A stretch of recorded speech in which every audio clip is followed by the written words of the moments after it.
Welcome back to the classes on fuzzy logic. So we're discussing in the last session on the fuzzy control systems, and we are going with an example of aircraft landing control system. And we have just made some assumptions on this aircraft landing control system, such as h is going to be height of the flight or aircraft above the ground level, and v is the velocity of the aircraft, and if m is going to be mass of the aircraft, which is simply coming down onto the earth surface. And we have simply taken up certain number of partitions on the height, as large, medium, small, near to zero are going to be the heights. Large height means what? Maximum height. Medium height means what? Somewhat less than the maximum height. Okay, small height is going to be somewhat nearer to the ground surface, and near zero means what? Almost all it is about to touch to the ground. So these are the various partitions in the height that we have made, and we have taken up two equations for the velocity of the next state and height in the next state, while the aeroplane is simply moving with certain velocity. And we have made this membership functions. This membership function has to be made based on the concepts involved, in the aircraft landing system. That means we have taken we have taken maximum height going to be of 1,000 feet. Okay, and this is going to be the membership function value. That's where the value is going to be maximum value is going to be 1.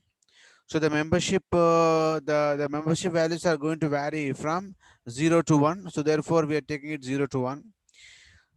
So the large height is going to happen at 1,000 feet height of the aeroplane. So while the aeroplane is moving towards the ground station, towards the airport, then the aircraft is simply coming down. So that means its height is normally going to decrease while it is simply coming down. Okay. So after it comes down to the earth surface to a level of 500 meters, then it will be going more close to the near zero membership value. So like this we have taken here. So therefore we have here two things. This is going to be large line. This is going to be the near to zero membership function value. Similarly, you're going to have the medium and small.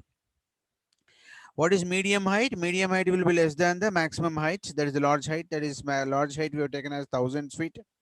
So medium height we have taken as 100 feet. So as it is coming down to the ground, it will be coming towards like this. So at 300, it will be going to be the minimum value that it can reach to be called it as a medium. Then after that, it will be going towards large value like this. So this is what going to be the membership function for the medium curve. Similarly, there is going to be small. So what is the meaning of small? The maximum value of small is going to be there at 300 feet. So when the flight is at 300 feet, we call that particular height is going to be a small height. So its belongingness is going to be maximum, that is equal to 1 at 300 feet. See the medium here, the belongingness to the medium value at 800 feet is going to be maximum, which is equal to 1. Similarly, the belongingness of the flight at a height of 1,000 feet is going to be maximum, that is equal to 1 here for the membership function when you see this with respect to the membership value. So this way we have simply drawn these membership function values. So from these values, membership function values, we have figured out the appropriate values with respect to the height, feet, and these partitions that we have made. Okay. So that means these values we have just studied how we have drawn, how we have got from the graph. Similarly, the velocity also we have simply made for velocity also. So we have made the membership functions for the velocity also like this. And after we made these membership function values for the velocity. And here control force. The control force is purely based on the velocity. So similar to the height, we are going to prepare a membership values table for the velocity as well also. And we have made this membership table based on the velocity membership functions. Okay, similarly, we are going to have the control force. That means the output of the aircraft is given it to the input by a control system. So therefore, we are given a control force, and the control force is purely based on the velocity of the aircraft. So under all usual normal conditions, we have simply drawn this, and we have come up to here of discussing about FAM table. In the previous session, we have discussed about an FAM table. What is FAM table? FAM table is basically a rule based table. What is the meaning of rule based table? We have to form certain rules for finding out the output values.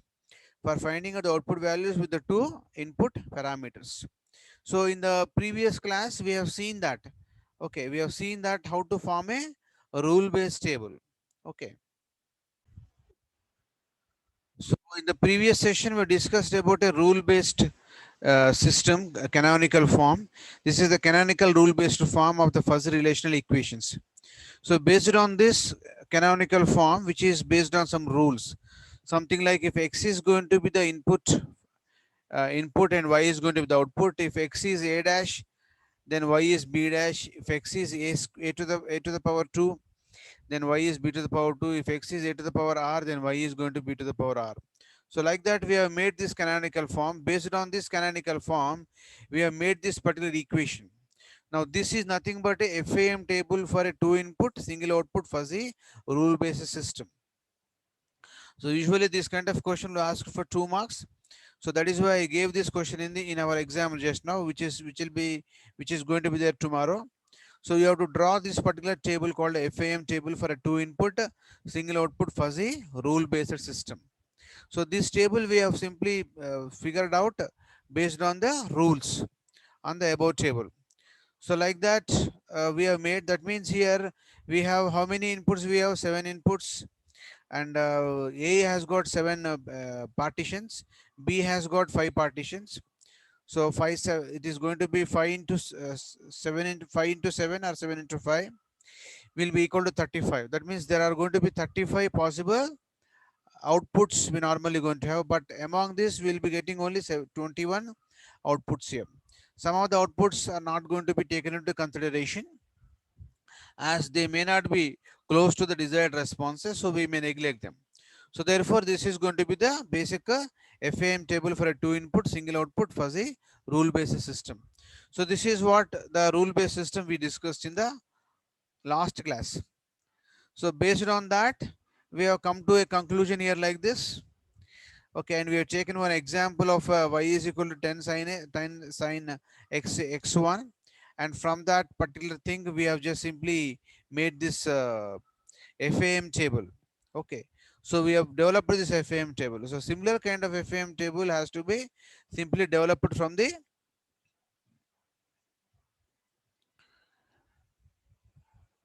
various membership functions. We have got it for aircraft application as well.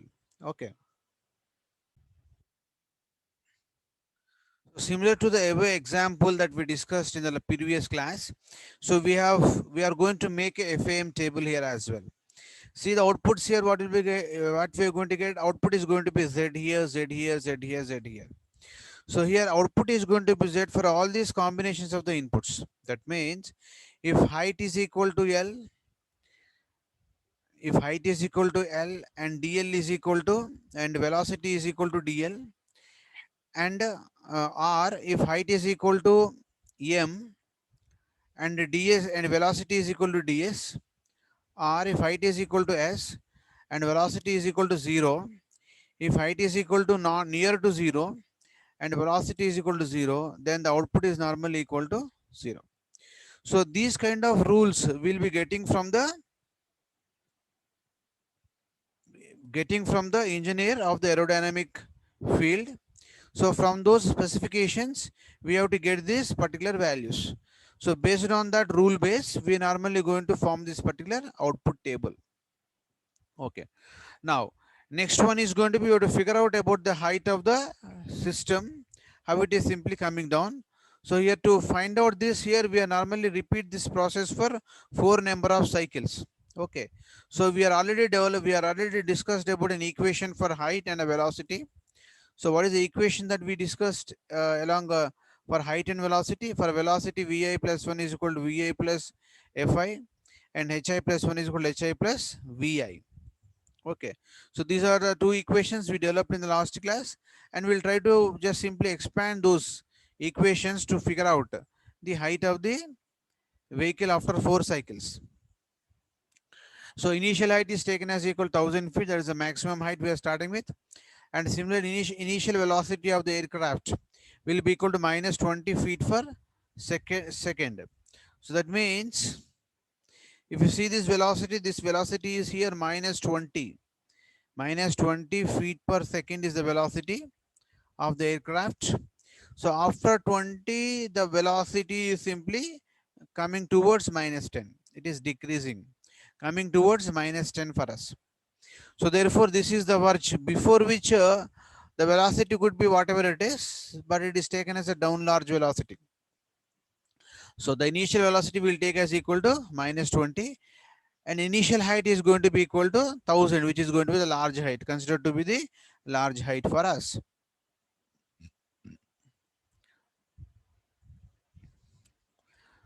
So the f naught is going to be computed. We have to keep on computing the value for f naught at every iteration. Now height h fires L at 1.0 and m at 0.6. See this.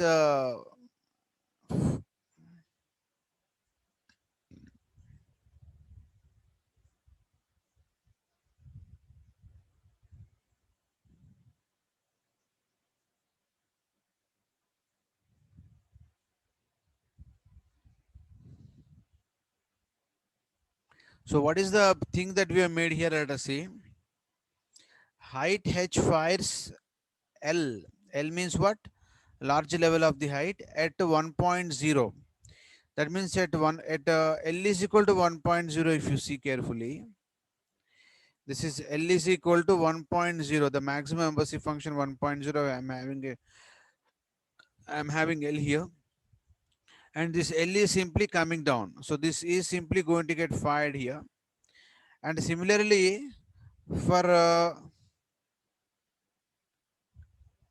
M, H fires at 1.0, L at 1.0, M at 0.6. So that means this is minus 20. Minus 20 means uh,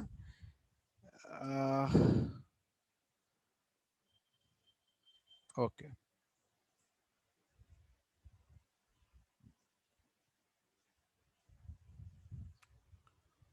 At 600, that means 0.6 means at 600 feet height. So that means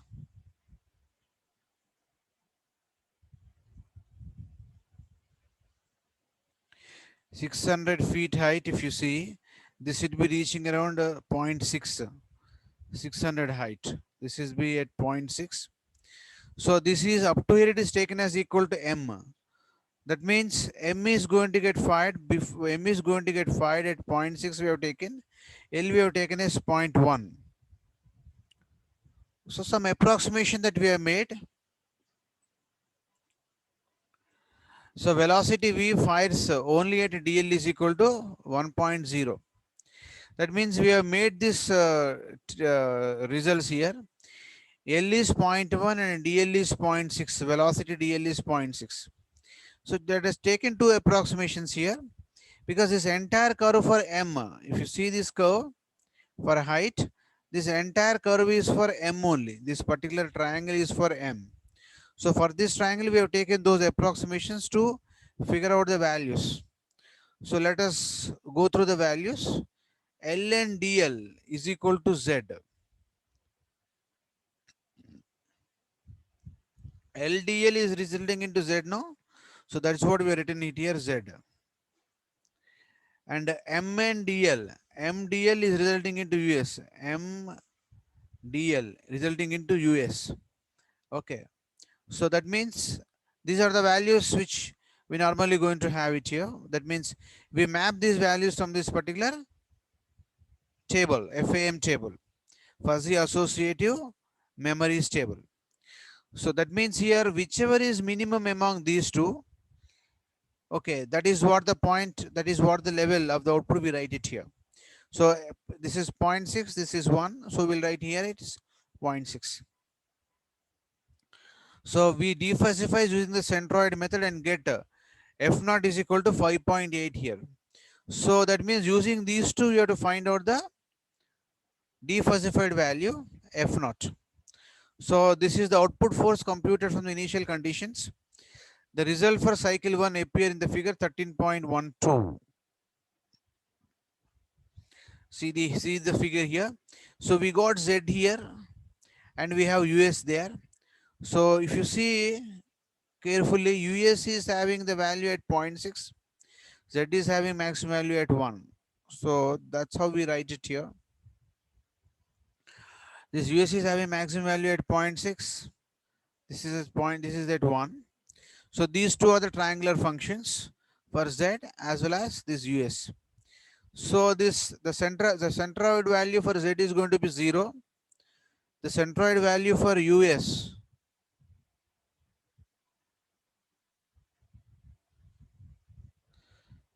means upper small is 10. Centroid value for Z is 0. This is 10. Okay, so from 10 it is going to decrease. That's what we normally going to write it here as. If you go to the velocity, also same thing. Centroid value of up small is going to be 10. So like that, we just simply take up that.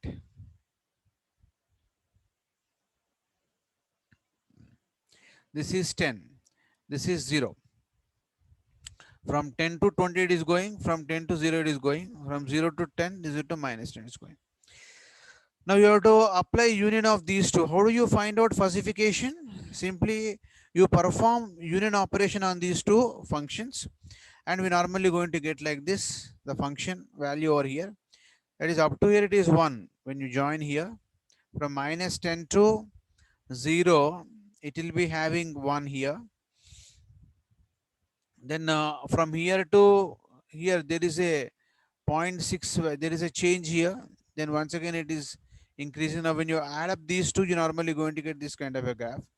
Now, using the centroid method of defussification, we normally going to find out the value of the centroid of this, which is going to be the defussified value that when you compute.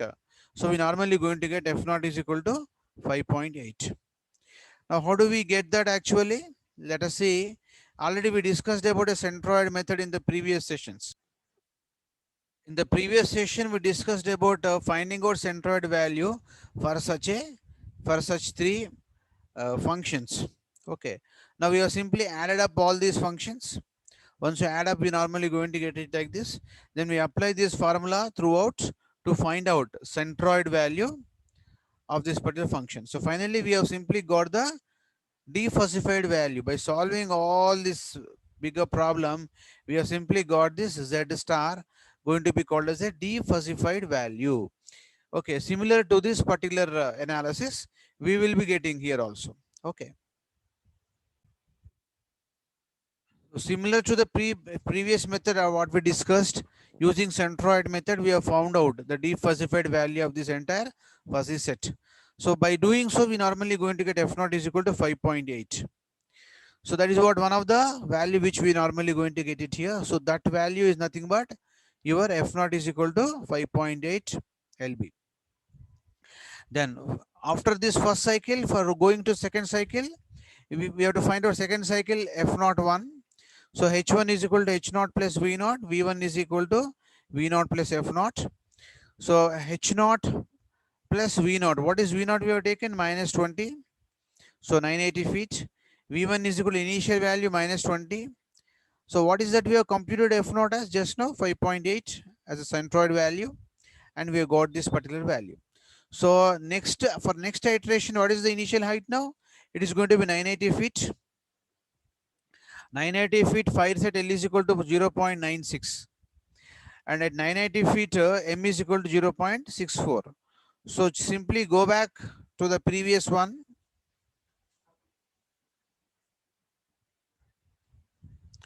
That means simply go back to the height membership function This is 9. This is at 980. At 980, what is the large value you're going to get? Around something like 0.96 we have got. Similarly, at 980, we're going to have the medium function as 0.64 has got the maximum function. At 1000, earlier we have used at 1000. At 1000, what is the height? I'm going to have a 0.6. At 980 feet, it will be somewhat less. It is somewhat more than that because it is increasing. Medium is increasing, no? Increasing slope. Therefore, you get increasing value here 0.64. Coming to large, it is decreasing. So therefore, this L value is normally going to decrease. That is what the point which we will be getting here. Okay. See here. So at height h is equal to 980 feet. 980 feet fires L at 0.96 and fires M at 0.64. Velocity V1 is equal to, just now what we got is minus 14.2 feet per seconds. This fires ds at point. Similarly, you locate the velocity graph for ds at 0.58 and dl at 0.42. That means 14.2 feet per second velocity. Check it for ds 0.58 now. ds 0.58. ds 0.58 on the velocity curve. So 14.2. Where is here it is 15. 14.2 is towards this side. So we're looking for ds. We're looking for ds here. That means you'll be getting around 0.5 something. Okay, 0.58 or something we get. So that is what the ds value we're going to get. That is why you have to use the graph papers here. Just like how we have explained you with graph papers. If you go with graph papers, you can able to figure out the values very comfortably. Okay. So now we normally going to get these values like this. M is equal to 0.64. Similarly, DL is equal to 0.42. Now we'll once again prepare a chart for this to find out the defuzzified value between L and DS, L and DL, M and DS, M and DL. Okay. So like this we form here the values. Now once again we go back to the chart above, that FAM table. From the FAM table we're going to have this equivalent values. L and DS is going to produce DS. L and DL is going to produce Z. L and DL is producing L and DL is producing Z. Okay, so like this, we'll be getting all these values. So whichever is a small value, that will be coming over here 0.42, 0.58, 0.42. Like this, we'll figure out various values. Then we have to compute from this the centroid value. Now, what is that which is happening here? See, we are getting 4 partitions. That means we'll be getting 4 membership functions. From these 4 membership functions, we have to get the defuzzified value. Now, what are the 4 membership functions here? So, these are the 4 membership functions. Now, how do we add up these two? First of all, you have to add these two. You will get one membership function. Then add these two, you get another membership function. Add those 2 membership functions. Apply, perform union operation of those 2 resultant membership functions. Then we normally going to get overall fuzzy set. Find out centroid to that particular fuzzy set. When you find out centroid to the particular fuzzy set, we'll be getting F1 is equal to 0.5 lb. So this is the result we are supposed to get. Now that's it. Once you get it, you repeat the same process. That means you are substituting that F1 is equal to minus 0.5. V1 starting value is now second cycle starting value is 14.2. So like that, we'll be simply getting all the values. So height, new height we have got as 965.8. 965.8 is a new height. New velocity will be equal to 14.7. So at 14.7 new velocity, what is DL you are going to get? That you have to figure out. That means other way around, first of all, you can go for finding out the centroid values. Once you get this before FAM table also, you can able to figure out these values and keep these results aside. And from these results also, you can able to figure out where it is touching and what values we are getting. So like that also, you can able to figure out these particular output results. Okay, either way around, you can able to do it, but this second method is best method for us, because we are not the you know aerospace engineers. That is why these rules table we don't know. That is why if rule table is not given to us, in that case, what we have to do? Just simply calculate from this formula, calculate the height from this height and figure out the various values, various touching, and figure out what values it is normally going to get. In doing so, you simply going to fill up this particular entire table where they are touching actually, that you have to see. Then you normally going to figure out where it is simply coming over here for a velocity and all those things.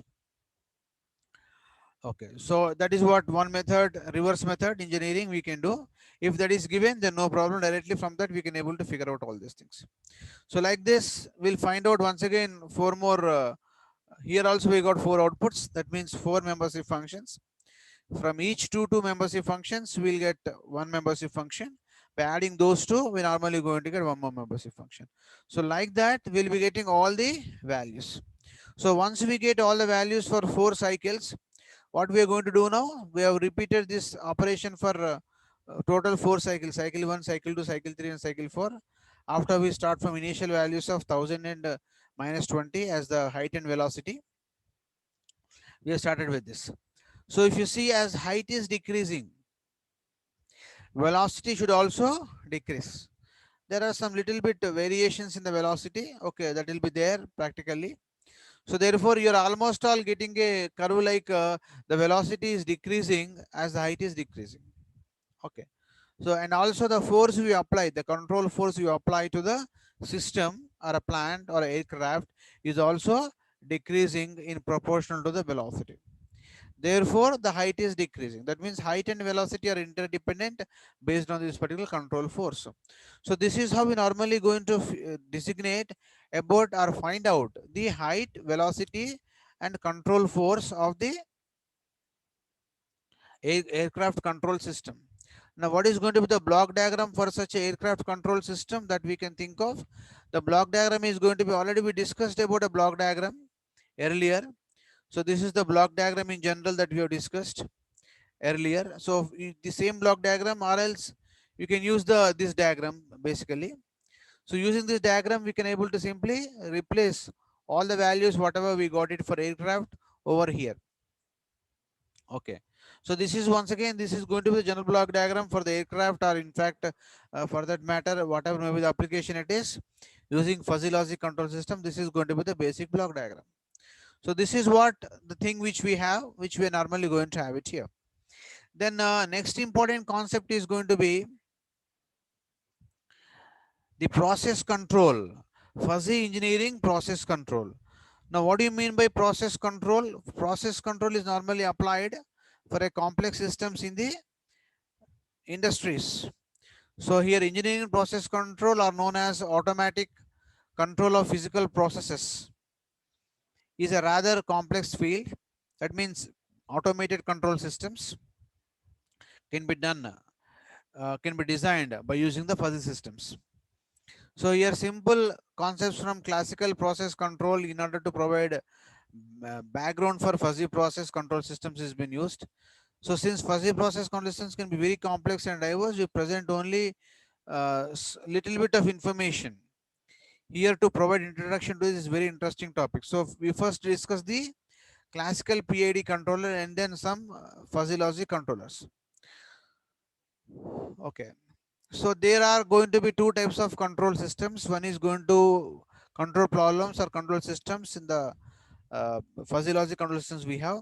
One is set point tracking type, another one is going to be disturbance rejection type of the control systems. So the most primitive is going to be set point tracking control system. Set point means what? We normally going to fix up one point. So whatever may be the changes which is going to happen in the system, always the control system should be in a position to come to the level, come to a desired level based on the set point. Set point cannot be changed. Okay, that is how, nothing but the set point. Okay, It is something like controlling BP in a human being, or controlling the temperature of a human being. So whatever may be the conditions externally, let us suppose the human body should maintain a temperature of 98 degrees. Now what is happening inside our body? There are so many white blood cells. Okay, these white blood cells are going to fight against the outside viruses, bacteria, so on and so forth, and they normally going to fight for us, and they keep the temperature levels going to be of 98 degrees centigrade always. For a body to function in a systematic manner, we need to have 98 degrees centigrade. So like that, whatever the set point is going to be here, 98 degrees centigrade for a human body. And internally the body is using some control systems, whatever mechanisms it is doing, we need not bother, but internally it is simply adjusting everything, and always it is keeping 98 degrees as the temperature of the body. That means here that particular point is known as set point tracking. Next one is disturbance rejection, that means noise rejection. That is another kind of a thing, and we'll illustrate set point tracking here in this syllabus for us. So most industrial problems are going to be of two types. One is going to be CISO and MIMO. CISO is going to be single input, single output. MIMO is going to be multiple input, multiple output kind of a outputs. So CISO is normally going to have something like one input, one output.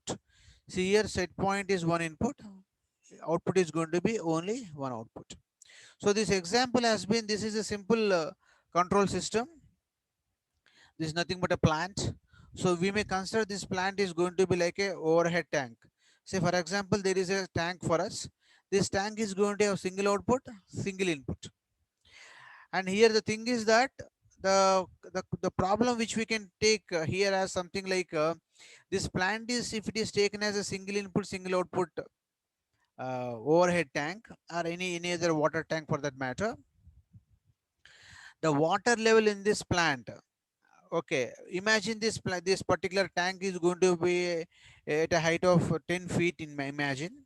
So we need to maintain, let's suppose, always 5 feet water. We need to maintain only 6 feet water, we need to maintain only 7 feet water, whatsoever may be the conditions. So accordingly this control system should really operate automatically. So this is this to control that kind of operations, to perform that kind of operations, we normally going to use the control systems. So this type of a control system is known as a simply process based control system, or process control system for us. Okay, that means so much of processing is involved in order to keep some in order to keep the value based on the set point, keep a value fixed based on the set point. So that's how we normally going to use a set point. Say for example, this is a control system where I can keep the set point as at 5 set point as at 5 feet height. Then error signal is going to produce some error height. Controller is normally going to give a signal to the plant for adjustment. For adjustment. Then output is also going to, based on this input, it's going to give you the output. So based on the changes in the output, this output, this velocity, say for example, the output is coming in terms of the velocity. This velocity is once again converted into the height by a converter. So after this we give it to the controller. Controller is going to compare these two heights, and accordingly is normally going to is normally going to give the input to the plant. So this is a simple control system which we can think of, that is going to be used for a plant control system. See, this is a plant now. So this plant has to be operated such that it has to maintain the fixed height. Say for example, this height is going to be a 5 feet height, 6 feet height, or 8 feet height, something like that, based on the set point input. So the input is going to be the set point input. Based on set point input, I want to maintain the height in the height in the plant. So like that, I have to initially go with this.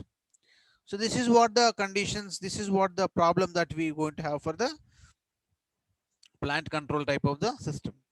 So this plant has to be, the water level in this plant has to be controlled such that based on the set point value, this water level has to be fixed.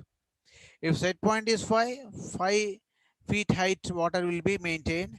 If set point is 8 feet of water will be simply maintained. So accordingly, what should happen now? These two should function. There is a tap here, automated tap. This tap, how much water should overflow, how much water should be taken inside the plant. This should be controlled by these two should be controlled by the control systems. So this is what one of the example of a control system of maintaining the CISO type of the plant, single input, single output type of the plant. Okay.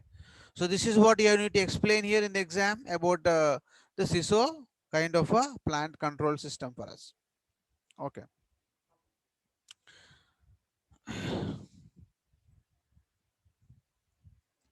So usually the PID control system is going to have such a algorithm where it is going to get involved with the differentiations, integrations of the error signal. See, KD, KI are going to be the constants, integral constants, differential constant here, KD. dE by dt, E is error signal, E is the error signal integrated.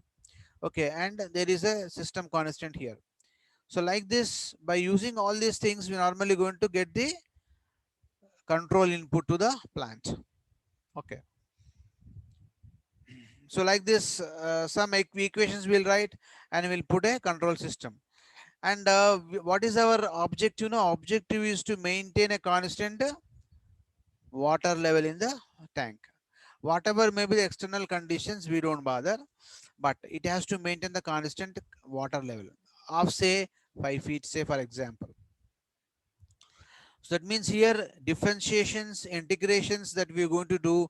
So these values will be keep on changing based on the requirement of fulfilling the constant water to be maintained in the plant. So like that, we normally going to have such a kind of a control system here. So these explanations, these equations are simply taken directly from the control systems topic of a plant control system, and directly the equations has been used. So you can read and understand from this particular material here provided to you. Okay. So this is what the control system we have. Okay. And next we'll try to go with the question paper that I gave you. I want to discuss something regarding the question paper of the tomorrow's exam. Okay. So first question, use the max membership principle to get the crisp value, that is exact value, from the fuzzy function by taking an example. So you have to take an example of yourself. You should take one fuzzy function, and to that fuzzy function you have to apply this particular max membership principle to get the crisp value. So this is the first membership function that I discussed in the defuzzification process. Defuzzification process. And last question, if you see, classify different defuzzification methods. Classify different defuzzification methods. Let us see these two now. What is defuzzification? Defuzzification is known as converting the fuzzy data into the crisp data, is known as defuzzification. So we are going to use the max membership principle. So we'll take any function. You, for that matter, you can take any function for that matter. This one, any function. But this is more, easier way to draw and easier way to find out the value. Now imagine that this is going to be a fuzzy set for us, represented by using the union of two membership functions. So this is one membership function, triangular function. Another triangular function is going to be this. By simply joining these two membership function, we got a fuzzy set. Using this max membership principle, whichever is the maximum vertex, maximum value here, is going to be the defuzzified value for us. So this is what known as the principle of maximum membership function. It says that mu a of x star should be greater than or equal to mu a of x. So this is mu a of x. From this mu a of x, you have to find out mu a of x star. X star means what? The required defuzzified value. So this value, whatever we get, should be compulsory greater than or equal to the maximum value here. For all x belongs to x. This is the principle for the maximum membership principal. So in the exam, you have to draw this figure, you have to put this equation, and you should simply put this particular value. As a result of that, you normally going to get. Now, the last question is classify different fuzzy defuzzification methods. Classify different defuzzification methods. We have discussed about 6 methods. The first one is max membership principle, mean max membership principle,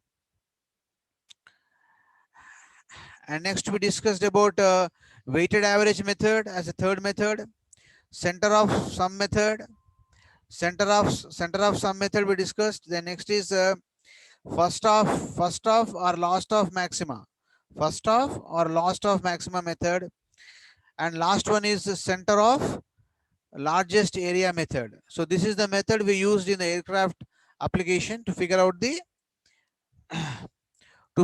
height and velocity for the next cycles. So like this, we have made or we discussed the defuzzification methods. So these methods you have to list for the last question.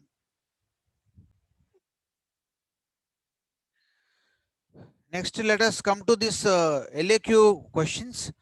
Question number 4. Question number 5. Question number 5, just now we discussed. This is nothing but centroid method. Using centroid method, it has been asked. Centroid are known as center of largest area method. Both are same. Using either one of these two methods are same. Center of largest area or centroid method. Both are same. Using this method, you have to find out, evaluate the defuzzified value from the 3 subregions. So I have sent this material for you, defuzzification methods. The sixth method, last method is the one this. So using that method, we have simply computed the defuzzified value. That entire method you have to solve by using a graph paper. So try to do that by using a graph paper. So it takes time for us to do. Therefore, please do it in a do it in a graph paper with more care. Okay. So that is what this method. The next question is going to be, fourth question is going to be illustrate the membership value assignment such as intuition, inference, rank ordering, neural network method. Intuition, inference, rank ordering, and neural networks method. Sixth question is going to be explain in detail the fuzzy logic control system using block diagram. Also demonstrate engineering process control for controlling liquid level of a single tank. Okay, so this method just now we have seen. Fifth one is centroid method we have seen just now. The sixth method, using sixth method we have discussed it in the class. Go to that video, listen to that video and come back, practice that particular thing. Then next is illustrate the membership value assignments for intuition. So what about this one? Now for fourth question, I gave you this particular thing, membership value assignments. So illustrate the membership value assignments such as intuition, inference, rank ordering, and neural networks method. These are the various methods using which we normally going to find out the fuzzy sets. So using all these methods, we normally going to figure out the fuzzy sets for a particular problem under consideration. Okay. So these are the methods for fuzzification process, right? So we discussed about this in the class. Just simply write all these 4 methods in detail.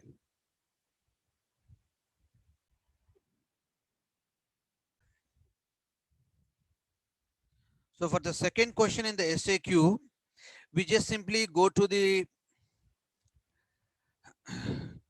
fuzzy system simulation. Under fuzzy system simulations, you're going to have the topic which we have in the syllabus in the 5th unit is going to be known as a fuzzy associative memories. There are 2 topics in the 5th unit. One is going to be fuzzy associative memories and fuzzy control systems. So the basics for the fuzzy associative memories has been given in this particular thing, whichever that I have sent it to you. So this is from an ebook that I send it to you.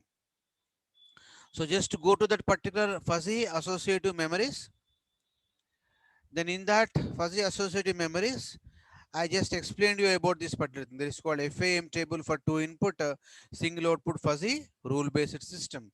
So that is the question that has been asked to you. You can just able to write this particular up to, you have to come up to this particular table. That's it. So that means for 2 marks, you have to write up to this table. That means what are all the equations you have to write? You have to write this equation, and then this table. Okay. And this table is totally arbitrary. Something like I've written here as C1, C1 here, C1 here, C1 here, C1 here, like that, C4 here, and C4 here, C4 here. It is totally arbitrary. So you can just simply write any arbitrary table, because this C1 is being placed here based on some fuzzy rule base, based on some fuzzy rule base. So what is the rule base? It is depending on the application we have. So like that, we just arbitrarily, in this it has been shown arbitrarily that what is a FAM table. So FAM table is normally going to give us the relationship between inputs and the outputs that we have in the system. Now this input has been divided in the case of ordinary control system. You will be having only one input, only two inputs will be having, and these two inputs we apply to get an output. Now here the single input A is divided into 7 patterns. Single input B is divided into 5 patterns in the case of fuzzy logic. That is the difference. In the case of the crisp data, we'll be having just input A, input B, that's all. If input A is 0, if you're designing AND gate or OR gate based on 0 and 1 value, we'll be getting the results. But whereas coming to here, in the case of the fuzzy logic, we'll be having patterns. We'll be having partitions of the input. If you're looking for hot water, okay, hot water means what? We'll be having very cold, chilled, very cold, cold, moderately cold, okay, warm, and warm water, hot water, very hot water. So like that, so many inputs I can just figure out. All these are partitions of the input. So like this, the only difference in the fuzzy associative table is going to be that the input is going to take many values. Right now, this is the case where there are two inputs and one output. So if you have more than one input, it is going to be called as multiple input. How many outputs I am getting? Here I am getting C1, C2, C3, C4, so many outputs. Now all these are coming from C only. That means single output only, not many outputs. These are all many inputs, single output. See this A1, A2, A3, A4, so on up to A, all this AN is going to belong to the universe of discourse of A. B1, B2, B3, B4, B5, universe of discourse of B. That means this is one input, this is another input. Now this is all going to be only C, means what? Only one output. That means this is the case of multiple input, single output control system case. So this is the relationship which gives this table, FAM table gives the relationship between the various inputs and the appropriate outputs from the control system. So this is what called FAM table. This has been asked in the second question. Okay. And I gave you the last question, sixth question, that is on the control systems. So for this, please go to the control systems topic. In the fuzzy control systems, you have a topic here. Okay, this is a control system design problem, or a simple fuzzy logic controllers we have. So go to the simple fuzzy logic controllers, and this is a fuzzy logic control system. So you would explain from this simple fuzzy logic controllers. So this block diagram you have to explain. Okay, on all these steps that are there, you have to explain. So after this, as an example sake, I gave you the process control. Aircraft I have not given you in the exam. So process control I gave you in the exam. So this is what the fuzzy control, fuzzy engineering control, engineering process control system. Fuzzy engineering process control system. So you have to draw this block diagram, and how this block diagram is normally used to implement such a real-time fuzzy system into a real-time system into a fuzzy system using a CISO based application. That means up to here, all these things you have to explain. Classical PID control system. So explain up to classical PID control, that is enough. Okay. Now, if at all you wanted to go with a fuzzy control system, what is the extension that we have to do now? the error signal, whatever we get, the error signal is normally going to normally taken into more than one values. So what are the values for error signal I have taken? Zero error, positive error, and negative error. These are the possibilities. When you subtract the value between two parameters, the resultant is going to be zero, positive value, negative value. So therefore, we can partition the error into three different values. So accordingly, the output of controller can also be of three different values. That means we are partitioning the error signal into three. We are partitioning the output of controller into three outputs. Okay. So like this, we normally going to do the partitions and we apply the control fuzzy logic to the system that we have just now discussed. So this is what the paper that is going to come in the tomorrow's exam. So all the best for the tomorrow's exam. Thank you very much for the fuzzy systems. So we have done with our syllabus. If time permits, we'll try to go with certain previous question papers. Thank you very much for the today's session.